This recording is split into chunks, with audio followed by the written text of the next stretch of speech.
Heto ang mga maiinit na balita na dapat niyong tutukan mula sa FM Radio at PRTV Newsroom. Ito ang FM Radio Newsbreak. FM Radio Newsbreak. Magandang umaga mga ka-Vibes, narito na ang mga maiinit na balita para sa ating FM Radio Newsbreak.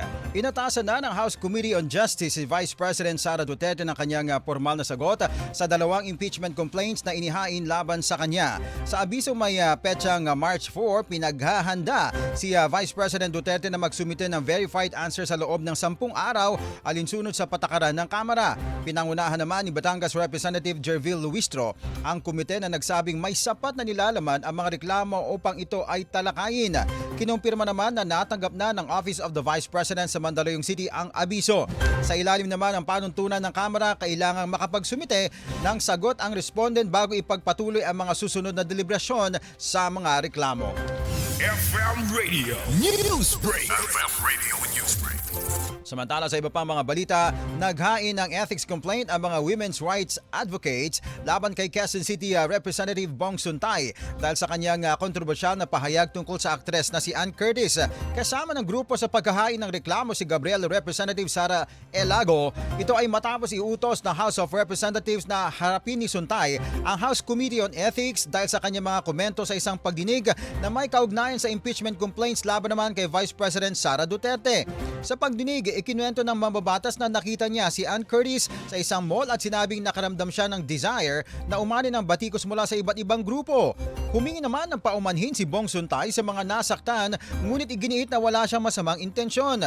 Ayon naman kay dating Gabriela Party List Representative Liza Masa, naghain sila ng reklamo dahil sa kawalan umano ng malinaw na pagsisisi ng kongresista sa kanyang mga pahayag. FM Radio Newsbreak. FM Radio Newsbreak. At sa ating panghuling balita, tiniyak ng Bureau of Jail Management and Penology na walang banta sa buhay na nakakulong na si Ramil Madriaga sa Taguig City Jail. Ayon sa BJMP, nagmula lamang sa maliit na alitan sa isa pang person deprived of liberty ang naging issue na agad namang naayos ng mga jail management o kaya jail personnel. Ipinahayag naman ng BJMP na inilipat na sa ibang selda ang nakaalitan ni Madriaga upang maiwasan ang karagdagang tensyon.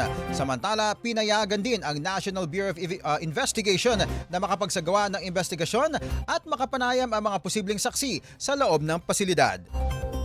FM Radio Newsbreak. FM Radio Newsbreak.